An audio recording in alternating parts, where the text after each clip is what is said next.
In order to begin, I'm going to go way back to when there was no beginning, and that is to Krishna. There's a description of Krishna in the Brahma Samhita. Ishvara Parama Krishna Sachid Ananda Vigraha Anadir Adir Govinda Sarvakarana Karanam. Ishvara Parama Krishna means that Ishvara means controller. There's so many controllers in the world and the universe and the United States and on this block, in this temple. But there's one supreme controller. Ishvara Parama means supreme. Ishvara Parama is Krishna. The Brahma Samhita is spoken by Lord Brahma, who is the original person in this universe according to the Vedic scriptures. Full descriptions are there in the Vedas about the universe, where it came from, how it started. Everything is scientifically explained there. We don't have time to go into all the details. But in these descriptions, there is an original being, Lord Brahma, who creates this universe. In a sense, creates. He's kind of a partial creator, because the universal shell and all the ingredients are all there, but he has to mold them into shape. So at one point at the very beginning of the universe, when he first took his birth, and I'll explain his birth a little later, he gained spiritual realization, and in his visions of spiritual reality, he was enabled to see the Supreme Personality of Godhead in the spiritual world, far beyond this material world. And he describes what he saw in the Brahma Samhita. So, before the actual prayers of the Brahma Samhita, there's this introductory verse, Ishvara Parama Krishna. Krishna is the supreme controller, above all other controllers. We're talking about no beginning, so I'm getting to that. Ishvara Parama Krishna, Sachidananda Vigraha. He has a body, not like our bodies, but a spiritual body that is eternal, full of knowledge, and full of bliss. Completely the opposite of our body. Our bodies are asat, achit, and nirananda. Temporary, full of ignorance, and not blissful. Miserable. Not what? Not blissful. Not blissful. Nirananda, not blissful. Sometimes there's a little pleasure. Comparatively, it's very little, really. So, Ishvara Parama Krishna, Sachidananda Vigraha, Anadir Adir Govinda. Anadi means beginningless. We have no conception of beginningless in this material experience of ours. We're born, we die, physically speaking, things are created and things are destroyed, they perish and they're no longer to be. But there are beginningless things, and those things are spiritual. So anadi means beginningless, without a beginning. There is no history in material time of its beginning, and there's no history in spiritual time. So there's spiritual time. Spiritual time is the ever-present. We don't experience that here, but spiritual time is the ever-present. In the material world, it's beginning, middle, and an end in everything. Everything has these phases of existence. But there is a beginningless realm beyond matter, which is the spiritual realm. And Krishna is the beginningless person named Govinda. Anadir Adir Govinda. He has no beginning, but he is the beginning. Anadir Adi means beginning. Anadi means no beginning. Adi means beginning. Anadir Adi Govinda. And later on in the prayers, where Lord Brahma actually sings this poem, the end of every verse, Govindam Adi Purusham Tamaham Bhajami. Govinda is the Adi Purusha, the original person. Tamaham bhajami, I worship him. So Anadi Adi Govinda, he has no beginning. And he is the beginning. And Sarva Karana Karanam. Sarva means all, Karana Karana means cause of all causes. Everything has a cause. Modern science shows things have a cause also, but somehow or other they get stuck up on the idea that the universe has no cause. Or if there was a cause, it was an inexplicable bang of some sort that nobody knows how it came about. It's very illogical. Everything has a cause, everything has something that created it or made it happen. But the universe, the Big Bang, they don't know how that happened. They have some new theories. Every day there's a new theory. The colliding of, another theory is the colliding of simultaneous universes that exist side by side on different dimensions or something. But even if you take it back again, who created those universes? Who created everything? Who made it the way it is? It's very orderly, very intelligent. So that cause is Krishna. So that's right. We go to the beginning, but he has no beginning. He's eternal forever. So who is this person? This is all going to lead to the temple of the Vedic Planetarium, by the way. It's all interconnected. But I like to get into some philosophy again to put things into perspective of what this temple of the Vedic Planetarium represents, its importance in modern and universal history. So, Krishna is the Supreme Person. He's not just an imperson, an energy, a light, or a force. There was once a discussion between Prabhupada and some disciples. Prabhupada was very much against the modern mechanistic, impersonal view of science. So on this one occasion, we were discussing that things have a cause. And he gave the example that if there's an explosion outside and the police come and they immediately will try to figure out, well, who caused this explosion. And so in that way, Prabhupada logically showed how God is the cause of everything. There is a cause behind everything. But one of Prabhupada's disciples asked, well, Prabhupada, but who is the cause of Krishna? If everything has a cause, but who created Krishna? And Prabhupada said, this is God. This is the definition of God, that he has no cause. So when we talk about God and Krishna consciousness, he's the Supreme Person who manifests everything. And also the understanding that he's the complete whole. Om Purnam Adat Purnam Idam Purnat Purnam Udachyate Purnasya Purnam Adaya Purnam Eva Vasishyate. Whatever exists, exists because it's originally in him. That he is complete. Even impersonality exists in God. So there cannot be anything in our experience which is not within the absolute truth. In order for him to be the complete whole, there must be everything within and outside of our experience. So he's a person and an imperson. But if we analyze it, the person is superior to the imperson.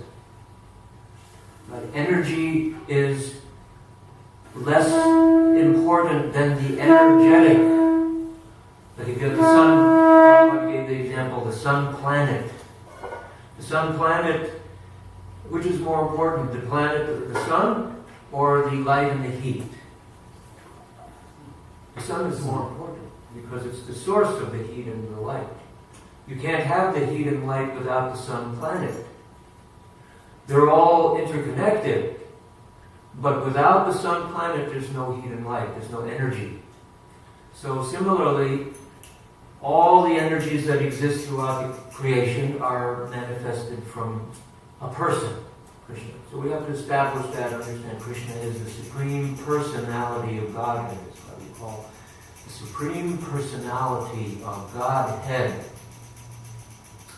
So as a person, we can understand a little bit about Krishna, about God, by looking at ourselves. Prabhupada also told us that you can understand God by analyzing yourself, because we are persons. So what does that mean? So we have qualities, we have characteristics, we have emotions, feelings, desires, talents, abilities, each one of us, a little of this or a little bit of that. So we can understand that these come from the Supreme Person. They exist in us because they exist in the Supreme Person. So as a person, Krishna has many ways of enjoying it. The Vedas describe the Supreme Absolute Truth Personality of Godhead as Raso Vai Sa. He is the supreme enjoyer. He enjoys all types of rasa. Rasa means reciprocations of enjoyment. He doesn't do it alone.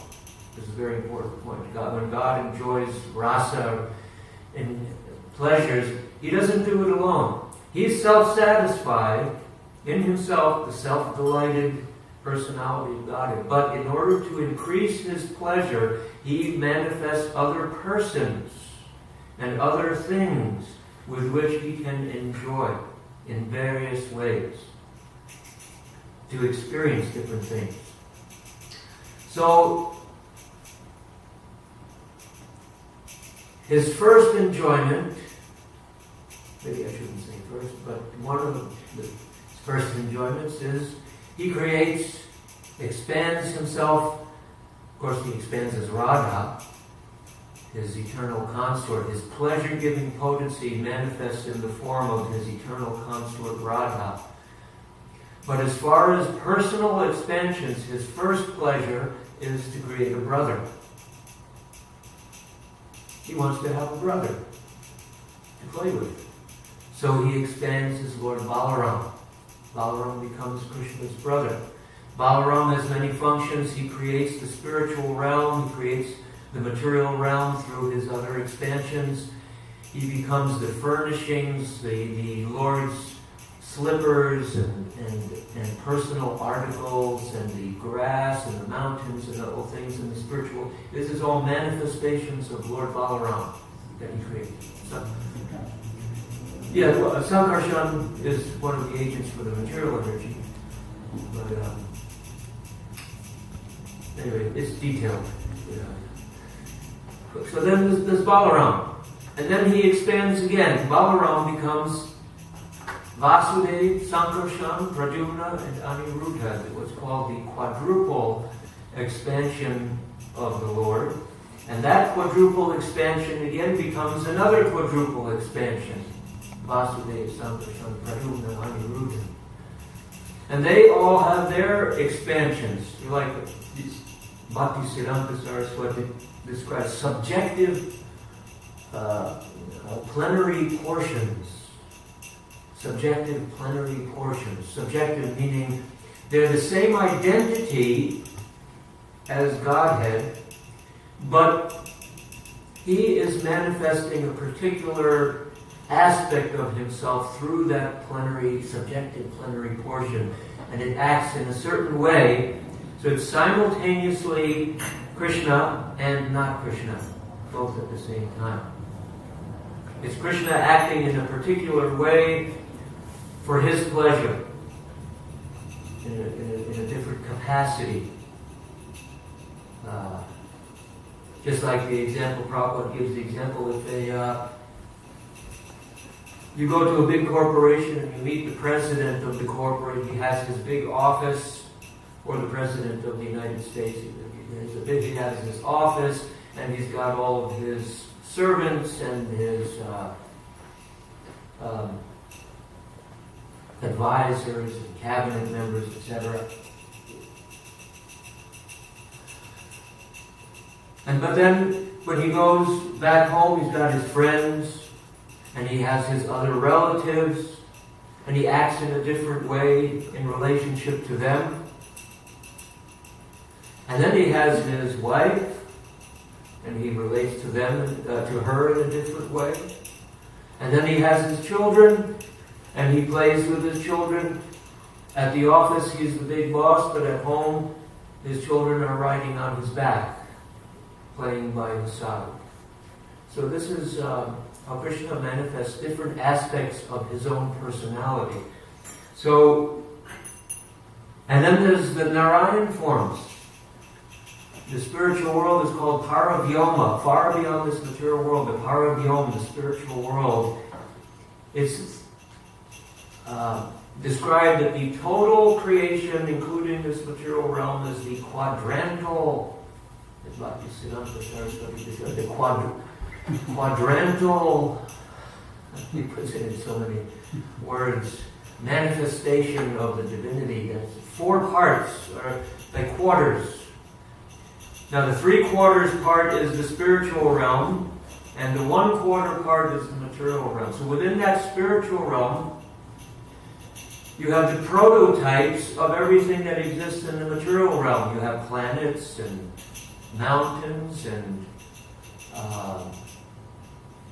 valleys and trees and grass and animals and everything that exists here exists there. This is the perverted reflection.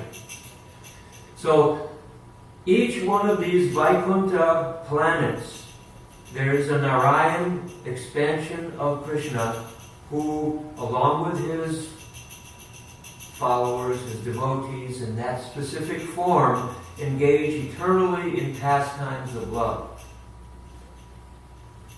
So that's a little snapshot of the spiritual world.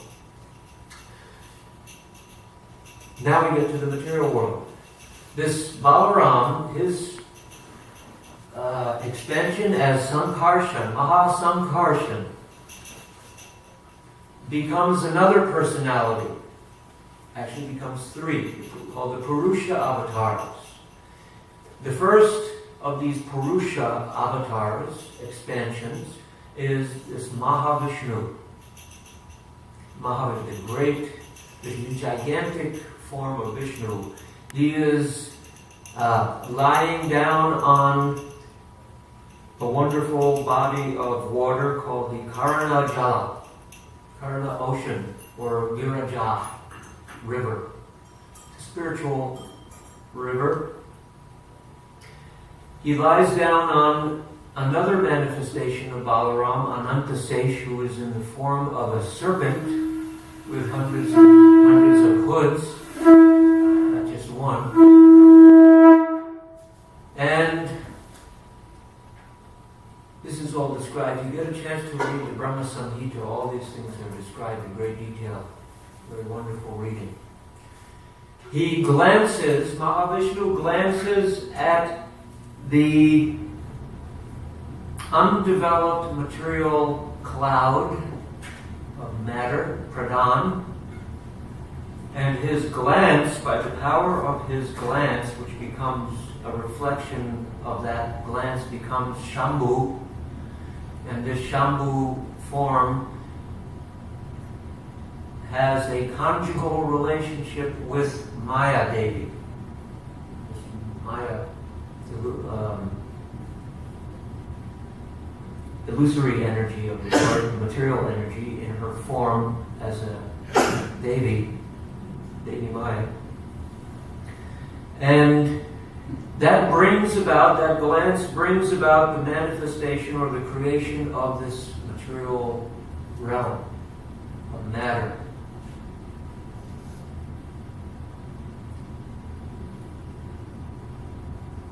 Then this Mahavishnu, there are 3 Vishnus, so the second expansion of this Vishnu form, he becomes Garbhodakshai Vishnu.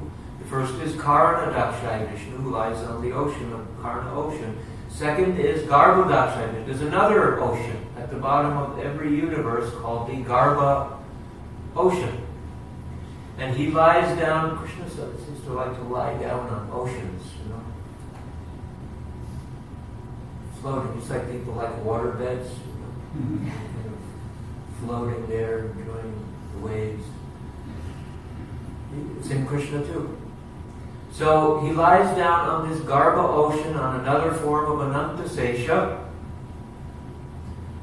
and in his great imaginary process of creation, because he doesn't have to do things the way we have to, he gives birth to the creator of the universe, Brahma, whose prayers I recited a little bit before. Through a lotus flower that comes out of his navel, it comes out, it grows, and opens, and Lord Brahma is born. This is how God can give birth to another living entity. He doesn't require to do it in the ordinary way that we do. So Lord Brahma is born. He's the engineer of the universe. He takes all the ingredients and puts them all together. He manifests the Prajapatis who populate the universe and different species of life. Great task. So this Garbhodakshaya Vishnu manifests in that way. Then there's another Vishnu. The whole material creation is all completely under the control of God in his Vishnu forms. And this third Vishnu has some very specific and important functions. The most important function is that he expands, first let me say, he also lies on an ocean. What's the ocean? The heart? Well, before that, though, he's lying on... Yeah, Shira Dakshaya Vishnu. Shira means milk. So there's another point, that our understanding of oceans is limited to salt water. But according to the Vedic scriptures, there are many different oceans in this universe. For example, there's the milk ocean, there's the yogurt ocean, the ghee ocean, the honey ocean, the liquor ocean, the clear water or sweet water ocean. Are there any others? Maybe there are others. But in the Bhagavatam it describes different oceans. The material, our perception of the material creation is limited to this planet that we live on now. We get little samples of everything. There's a little bit of hell. There's a little bit of heaven. Here in the summertime it becomes like hell. Then if you go to Hawaii, it's just like the heavenly planet. It's tropical, always nice, beautiful. Fruits growing everywhere. Then there's different types of hell. And we have fresh water and salt water and milk and honey and so many different ingredients, but we're getting samples of everything. But in the universe there are places where there's a planet of trees, just trees. So the creation of God is unlimited. It's full of variety.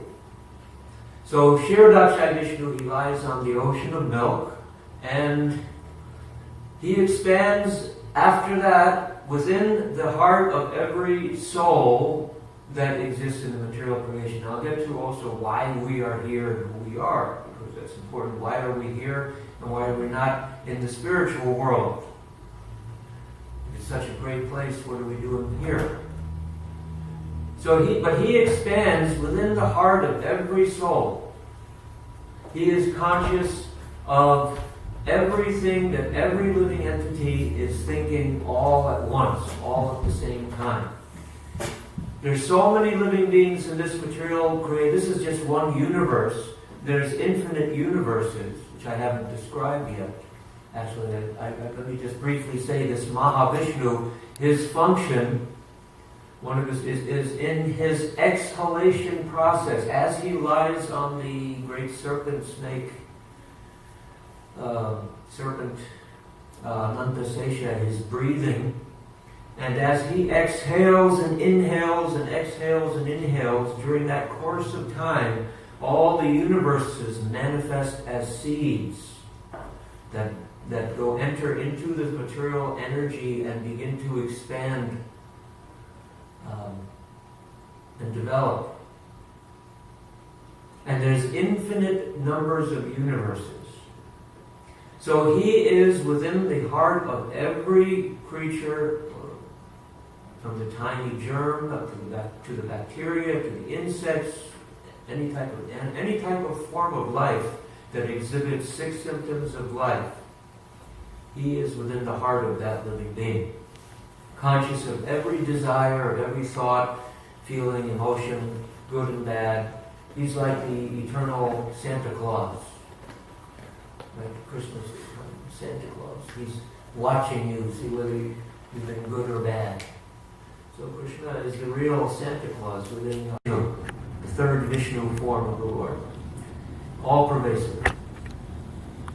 Now, why are we here? Who are we and why are we here in this material world? If it's such a wonderful place, the spiritual realm, eternal, full of knowledge, full of bliss, why have we come here? Well, as I said earlier, we are persons just like God, just like Krishna. We also have free will. We have the ability to make choices, use our discrimination and make choices. And I won't say in the beginning, because there was no beginning, but at some point in eternal time, we made the bad choice of thinking we were the enjoyer, and in a sense envied the enjoyment of Godhead, the supreme enjoyment of Godhead. That He's the supreme delighter, the supreme enjoyer. He's created us as part of His enjoyment, to participate in His enjoyment, but we can only do it in the mood or mode of service and love. Isn't that force? So because we have an enjoying spirit, we have to enjoy, just as God enjoys, we also enjoy. But when we forget that mood of service and love and become engrossed in thoughts of our own self-enjoyment apart from God, then we have to come to what this material world is a prison house. Very good examples. Prabhupada gives a good correlation. The prison house. You have a society, a normal society, with its good citizens and those who cannot follow the laws and the rules. You have the prison house, where they go. By their own choice, in a sense, they disobey and they end up in the prison house. So this material tabernacle is like a prison house for those souls that have forgotten the real sense of enjoyment with God. When we come here to the material world, we attempt to enjoy through 8,400,000 species of life. Very exact number. This number is given in the Vedic scriptures. I don't have that verse memorized, but there's a verse that describes so many species of human life, 400,000, so many species of insects, of plants, of this, that, and the other. Exact numbers. Based on the 3 modes of material nature. The 3 mode, you know them? Oh, sorry, is that unique to this planet or the universe itself? The universe. Yeah, the universe itself, the whole universe. There's 3 modes of nature: ignorance, passion, goodness. And the way it's calculated is you can multiply them by certain times themselves over and over again, and you'll reach a final number of 8,400,000 species, due to this combination of the 3 modes of material nature. It's like the three primary colors. So these 3 modes of material nature, they're called the shackles of material. They're like the chains, the ropes that bind us here. And as soon as we forget Godhead, these 3 ropes bind us down. And sometimes we're influenced by the ignorance, sometimes by passion, sometimes by goodness, or combinations of them. In different types of bodies, we almost like puppets, moving up and down the universe there are 14 systems of planets throughout the universe. And the universe is also, as I said, it's going on in one breath of Mahavishnu. There are cycles within that breath. Each breath of Mahavishnu is the lifetime of this Lord Brahma, the creator, who I mentioned before. The exhalation, when all the universe is manifest and Lord Brahma is created and born, that time to his inhalation is one lifetime of Brahma. And each universe has a Lord Brahma. The life, in terms of years, one day of Lord Brahma is 1,000 times the cycle of the 4 yugas. You know the yugas, Satya Yuga, Treta Yuga, Dwapara Yuga, and Kali Yuga. They're like the seasons of the universe. The spring season, the summer season, the fall season, and the winter. And these constantly going through these cycles, and each one has a predetermined number of years that they go. So 1,000 times the 4 yugas is one day of Lord Brahma. It's millions of years. And his night is also the same amount of time. And his total lifespan, in terms of our years, is 311 trillion 400 million years. That's the lifespan of Brahma. During that time, the time is relative, so that's his one lifespan. The demigods have a different time cycle. We as human beings, we may be going up and down the universe in different species, different forms of life, sometimes in heaven, sometimes in hell, sometimes in human bodies, in animal bodies, in insect bodies, so many different types of bodies in these species. Continues. So how do we get out is the question. So the human form of life is the specific porthole for getting out.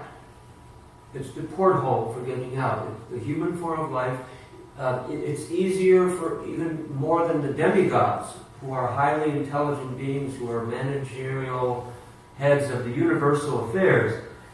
They're highly intelligent and powerful. But human life is specifically meant for getting out of matter, out of the illusory state of existence. So how does this happen? Now, he's going back to Krishna. Krishna is very compassionate and loving. He wants us all to return to our original position in the spiritual realm to enjoy with him. He doesn't want us to suffer here in this material. He's not like a sadistic enjoyer of some sort, just laughing as we leave him and come to this material realm. Rather, he wants us to return, and he does everything he can to help us to return. And therefore, he appears in so many different incarnations, avatars. That movie Avatar really had nothing to do with the meaning of the word avatar. It was kind of just a small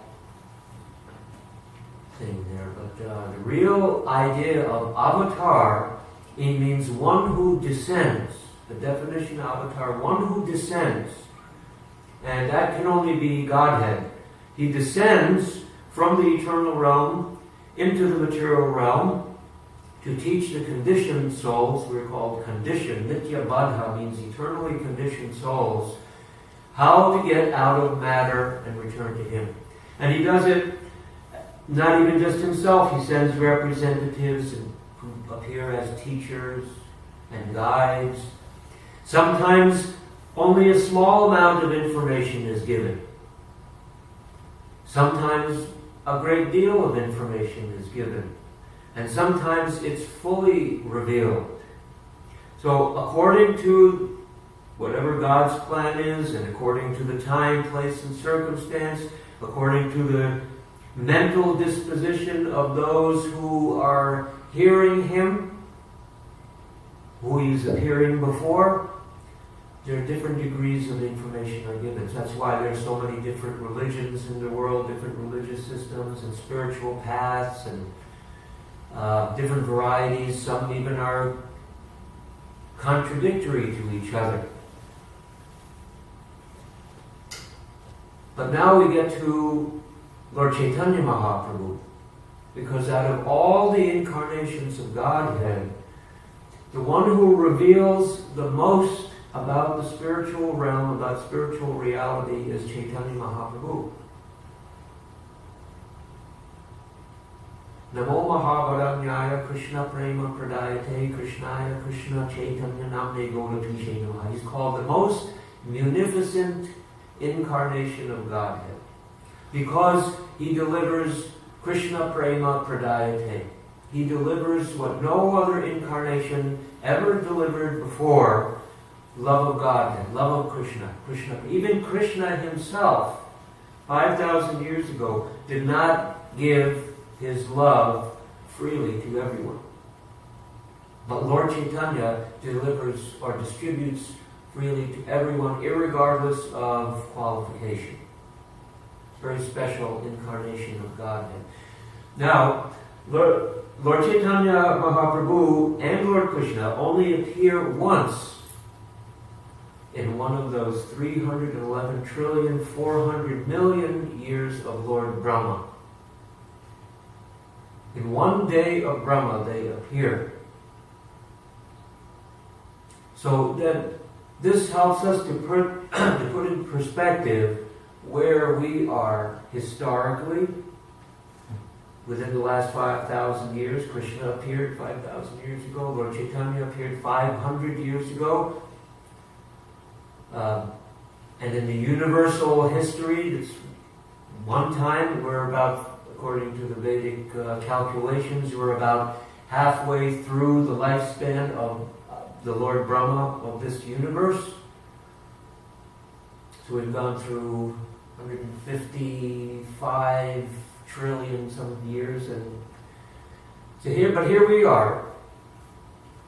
So if we can begin to recognize where we are in terms of this kind of picture of history, the Vedic perspective of history, and see the opportunity for our spiritual lives in this particular time, the mercy of Lord Chaitanya Mahaprabhu, if we can begin to comprehend that, that will really inspire and enhance our spiritual life.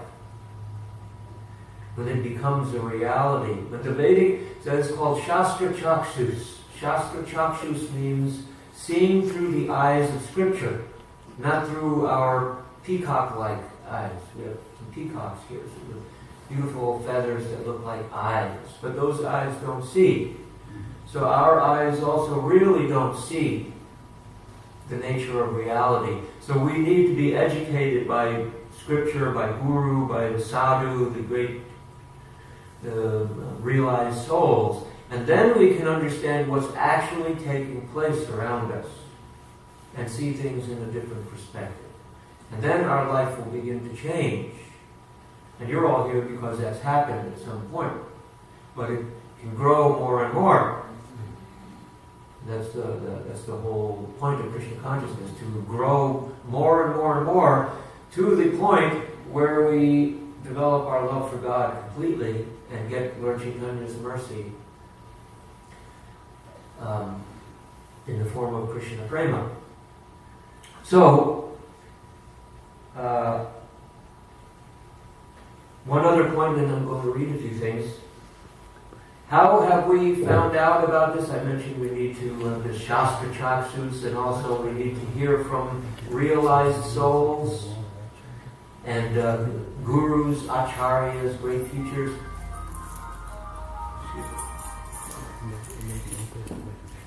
Should have announced.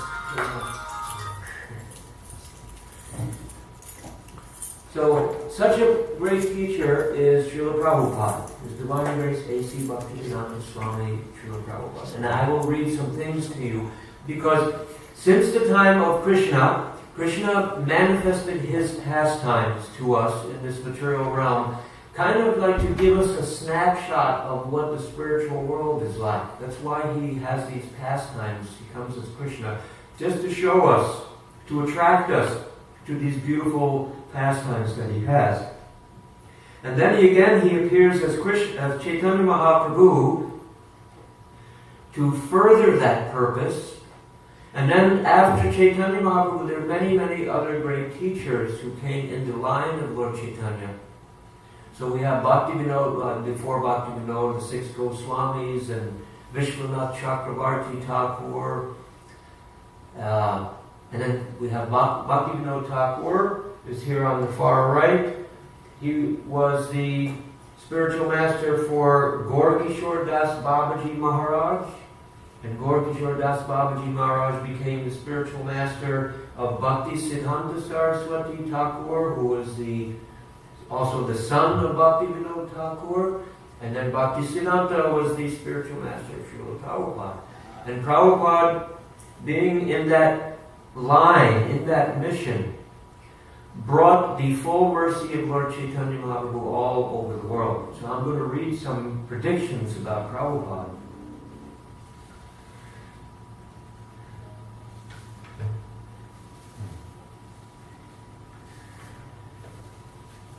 And some of these predictions go all the way back to Lord Chaitanya Mahaprabhu, one of these predictions. But Bhaktivinoda Thakur was called the pioneer of the Sankirtan movement in India about 150 years ago or so. And he not only the pioneer, but he revived Vaishnavism. There was a period after Chaitanya Mahaprabhu where Vaishnavism became, in a sense, corrupted and misunderstood. And Bhaktivinoda Thakur revived it by his writings, by his powerful preaching. Very unique personality. He had a family, he had 13 children. He was a government magistrate, judge, full-time job, 13 children. And at the same time, he would write these, he wrote innumerable books and philosophy and poetry and beautiful songs that we sing here every day, all while he was doing his other responsibilities.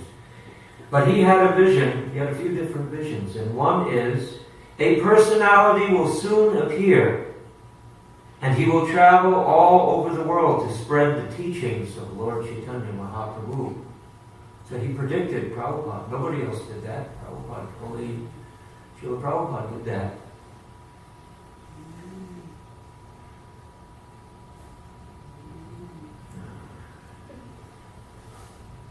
Right. He also predicted the spreading of Krishna consciousness throughout the world. Very soon the chanting of Harinam Sankirtan will be spread all over the world. Oh, when will that day come when people from America, England, France, Germany, Russia, Israel will take up kartals and mridungas and chant Hare Krishna in their towns? So he could foresee that. He also had a vision of the Mayapur temple that we're going to talk a little bit about and show. He saw from his house, the house that he lived in is right across the Ganges, called the Jalangi, and from his house you can see our Mayapur project. And he had a vision of a golden city, and he could see all of Lord Chaitanya and his associates within that city, and he could see all of these devotees dancing and chanting. When will that day come when the fair-skinned foreigners will come to Sri Mayapur Dham and join the Bengali Vaishnavas to chant Jai Sachinandana, Jai Sachinandana? When will that day be? There's another prediction by Lord Nityananda Prabhu. Lord Chaitanya Mahaprabhu comes with his 4 other associates. It's called the Panchatattva, each one representing a different aspect of truth. And Nityananda is Balaram, Krishna's brother, comes as Nityananda to help Lord Chaitanya in this pastime as his own devotee. But Lord Chaitanya is the devotee incarnation of Krishna to teach us how to become his own devotee. So Lord Nityananda predicted this temple of the Vedic Planetarium. So speaking to one of the 6 Goswami followers of Lord Chaitanya, Jiva Goswami, he says, An astounding temple will appear and will engage the entire world in the eternal service of Lord Chaitanya Mahaprabhu. This is called the Adbhuta Mandir. Adbhuta means extraordinary. So Nityananda predicted this temple that we're building in Mayapur. So again, try to put everything in perspective, historical perspective. We have the Lord Brahma's one day is trillions of years, and within that one day, Krishna comes and Lord Chaitanya comes and distributes love of Godhead freely to everyone, irregardless of qualifications. And Nityananda Prabhu predicts this marvelous, extraordinary temple will appear to spread the glories of Lord Chaitanya throughout the world. And I'm going to read you also another prediction, that this Sankirtan movement will go on for 10,000 years. But first, another prediction about Srila Prabhupada.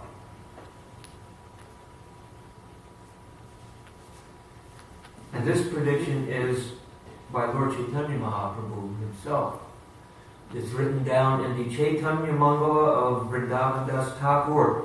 And it says, Lord Chaitanya also foretold the appearance of an empowered devotee to spread the chanting of the holy names worldwide. Quote, this is Lord Chaitanya speaking, I want to flood the whole world with the chanting of the holy names.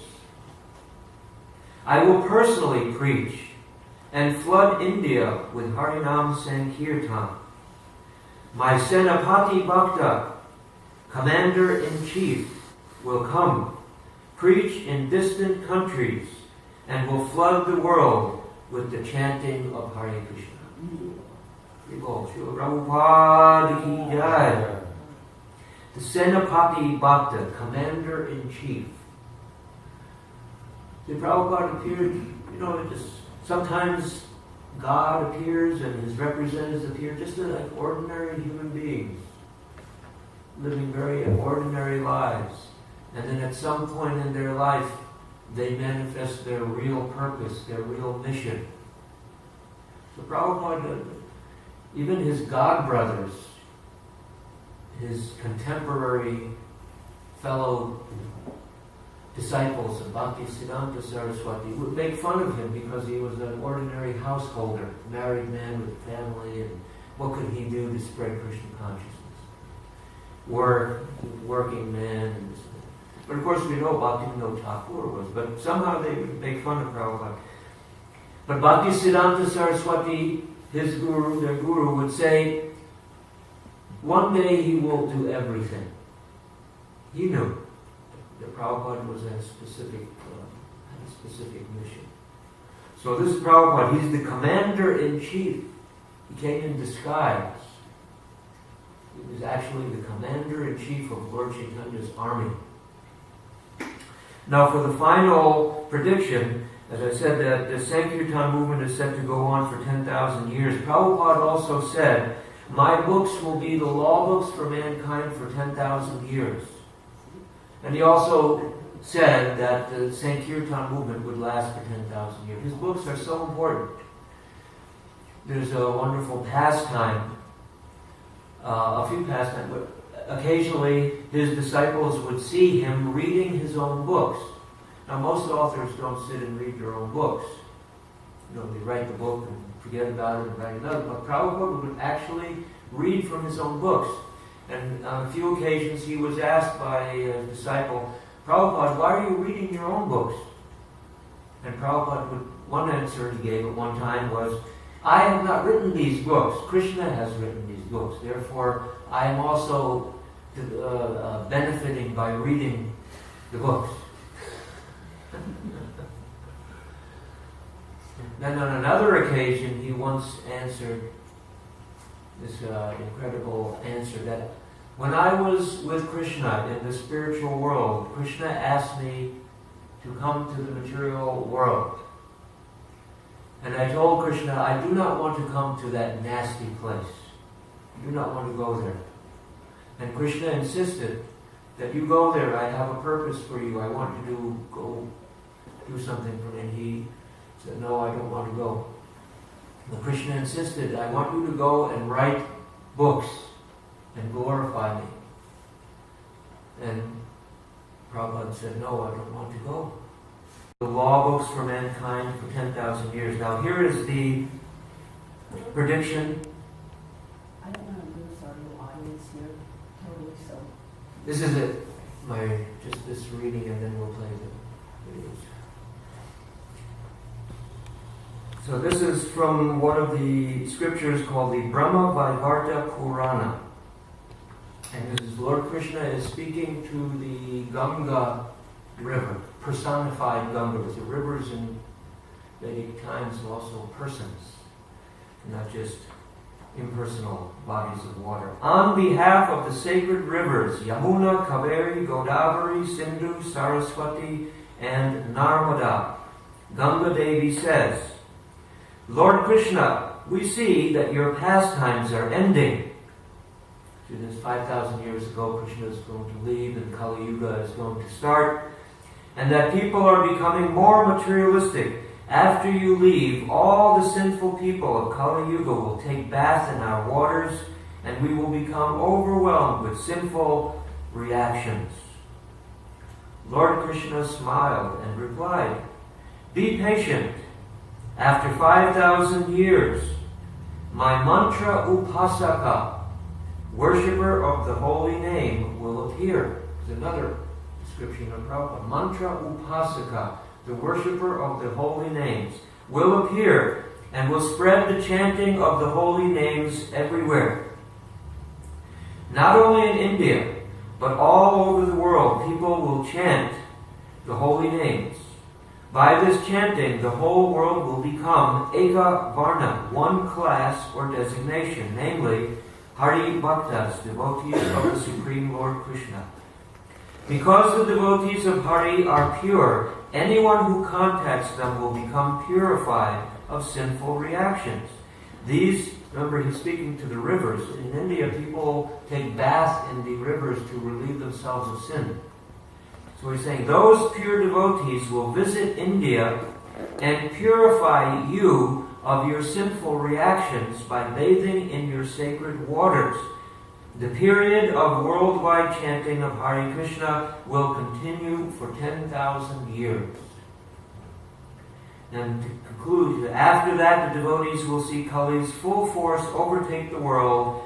At that time, you sacred rivers should hide under the earth, as Saraswati has already done, and wait for the next Satya Yuga. So that's the conclusion here. Just briefly, this temple of the Vedic Planetarium, Prabhupada envisioned this in the early 1970s and inspired his disciples to build it. He wanted it to be not just a temple, another temple. This is going to be the largest temple in India. And it is also going to be a planetarium that houses a three-dimensional structure, mobile, moving structure of the universe within its main dome as you walk into the temple room. The size of the area of the temple room, this is a few hundred square feet in here, that size of that temple room is going to be over 1.5 acres. It will accommodate 10,000 devotees. The biggest temple in India. Yeah, it'll be the biggest temple in India.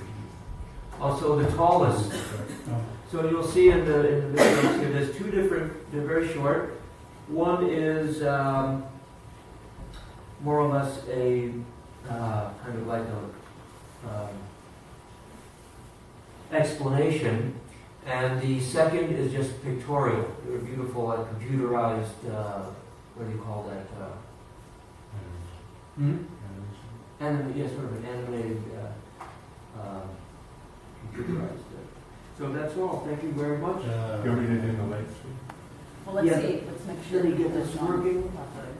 Is the sound hooked up? I'm going to use this microphone. If it's not loud.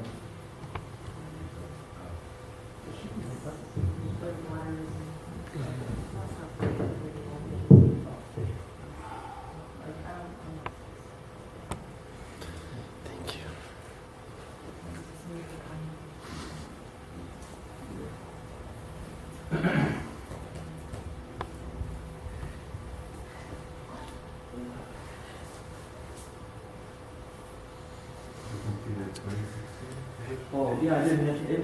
They were planning on completing it by 2016, but it's going to take longer. 2020 is in one. The domes, there are 3 domes. The middle dome is the largest. The domes is almost 2 years. The longest to complete. All right.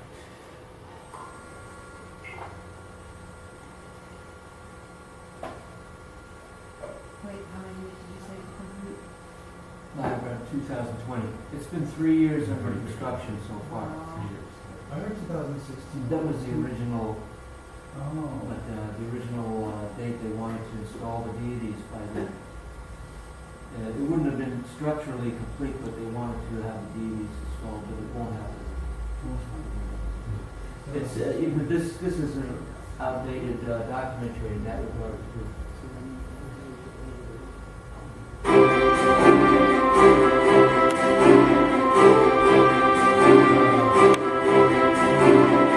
Prabhupada was planning a project that was far bigger than had ever been attempted by anyone else. A temple like this has never been built for hundreds of years. We want to make this like a gem.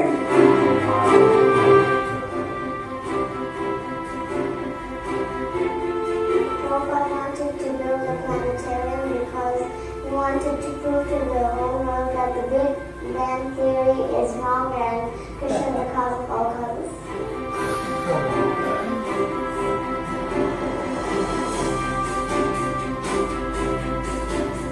We are actually standing at the moment where the actual gardens will be for the big temple. There will be beautiful palms and beautiful roadways and trees and flower beds everywhere. The temple of Vedic Planetarium is something that really astonishing because in the history of mankind there isn't anything like that. Mayapur is the home for all devotees. This is the birthplace of Chaitanya Mahaprabhu, so the mercy here is very, very easy to obtain.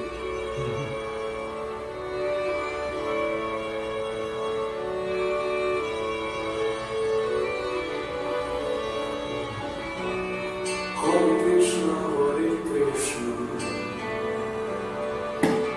Krishna Krishna, Hare Hare. Mayapur is the heart and the home of the Sankirtan movement. It's Chaitanya Mahaprabhu's home, and it's where the spiritual world has descended to the material plane and continues to touch the material plane, and therefore energizes us, especially when we chant Hare Krishna in front of Panchatattva.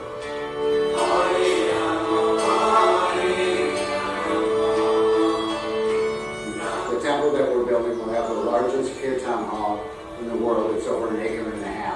So for people to come and experience that, it's extremely important. Krishna Krishna, Hare Hare, Hare Rama, Hare Rama. What we want is that this Adbhut Mandir or this extraordinary temple should be built in an extraordinary way.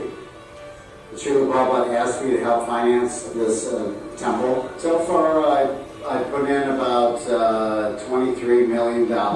Right now, we're kind of moving from phase 1 into phase 2. We're asking devotees from around the world and well-wishers from around the world to please come and help us participate in completing this temple.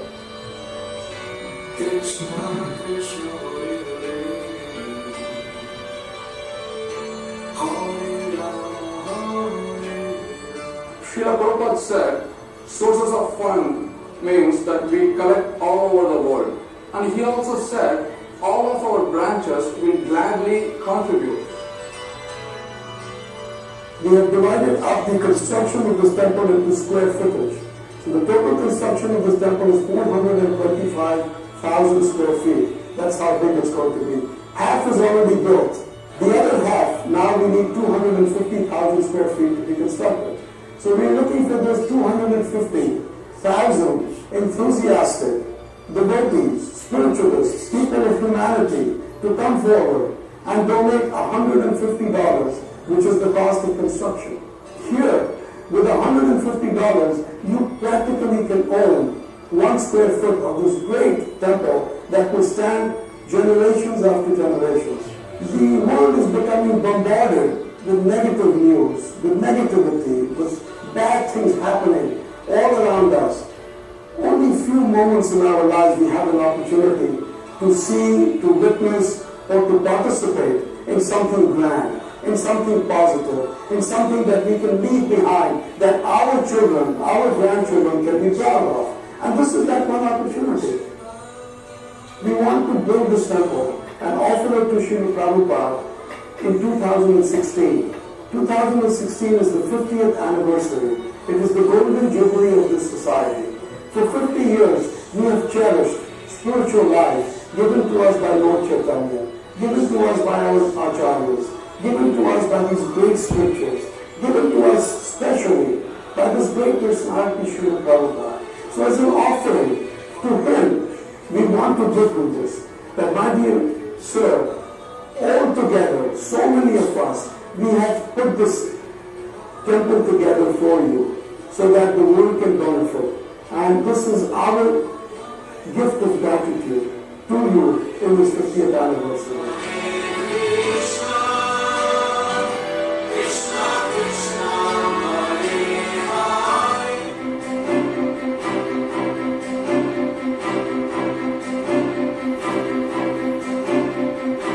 This Mayapur temple is actually going to be a very historic and significant contribution to the culture of the world. Eventually, people from all over the world would come here to Mayapur, West Bengal, India, and see that as a source of real education and knowledge about the purpose of human life and how to fulfill its potential.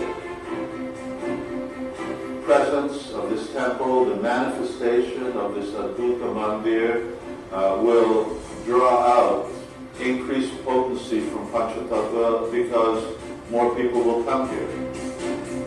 Lord Chaitanya came to show everyone the ultimate expression of love. And I mean, that's a driving force in the whole world for everybody.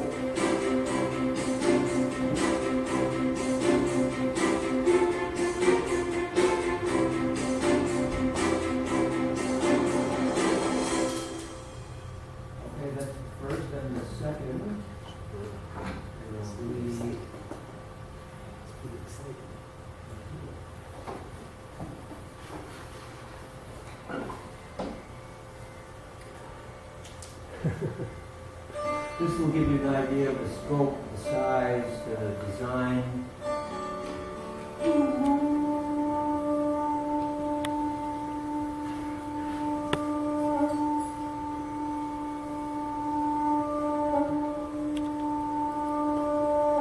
Now this is also an older documentary, so you'll see the domes are gold.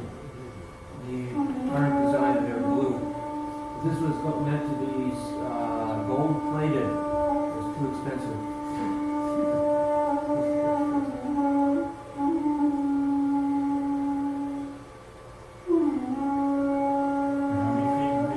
About 400 feet high.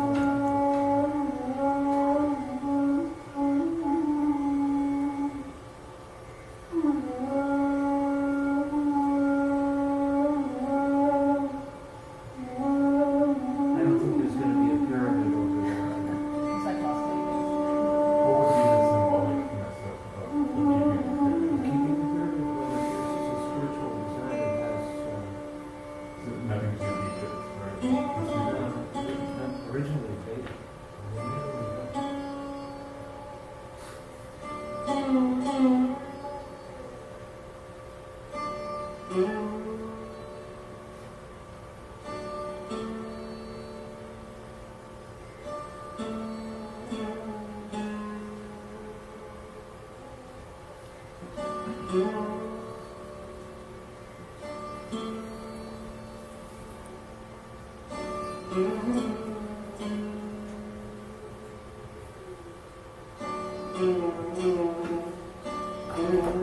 You'll see behind it, we're boat port along the Ganges and a helicopter port.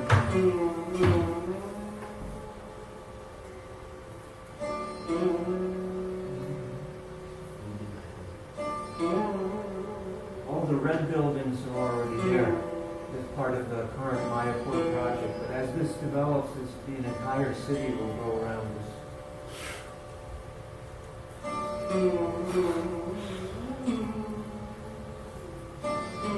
It's so brilliant to keep in the technology so it can get wired from all around.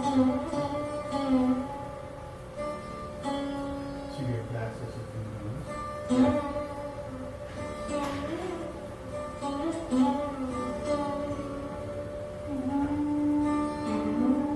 And this is on YouTube.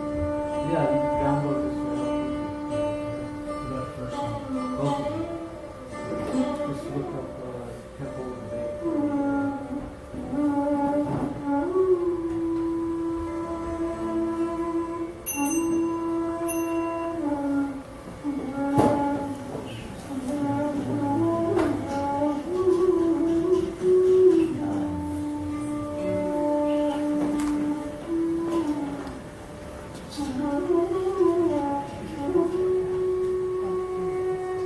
Prabhupada wanted this specific style of domes to be like the Capitol building in Washington, D.C.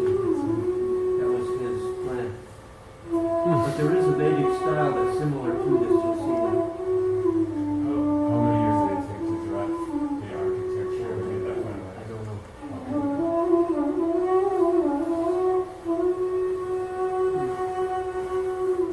It's the most beautiful thing I've ever seen. A little bit.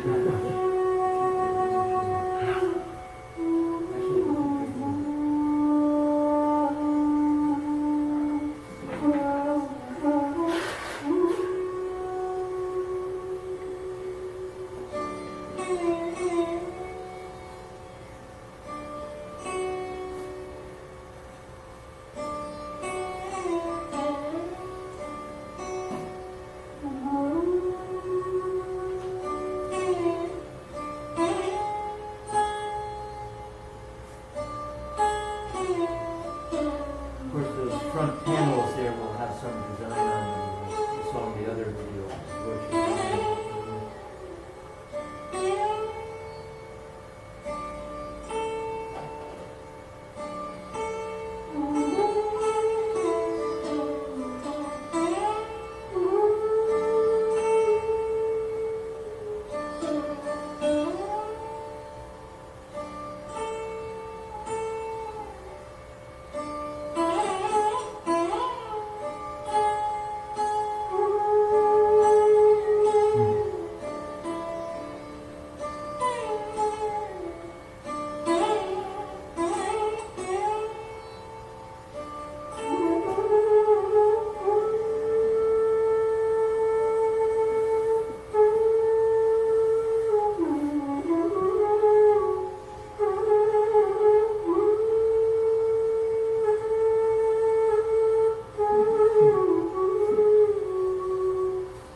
Like I mentioned, this is the view from Bhaktivinoda Thakur's house.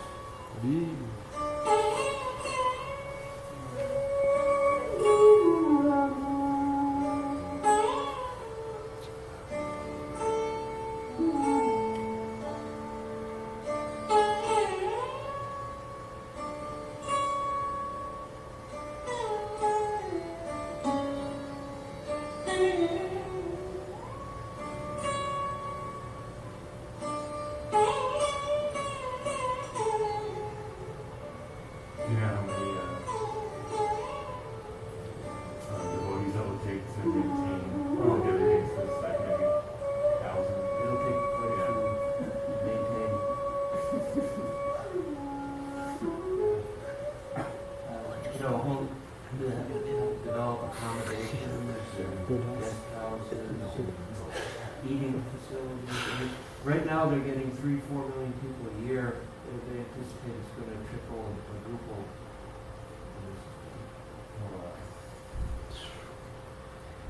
Okay, that's. Well, I'm gonna pull something out of my sleeve here. They say nothing up the sleeve, but I don't have any pockets, so I have to pull it out of my sleeve. So here's a check from Gangaya, one of our congregation brothers. Hare. Over Gangaya, even though it didn't show up, at least as Lakshmi did. And then I'm giving a small donation from Govinda's Boutique. Anyone can follow in the footsteps of him. Yeah, I have some brochures to hand out when you're all rich and famous. You can go online and donate on the website.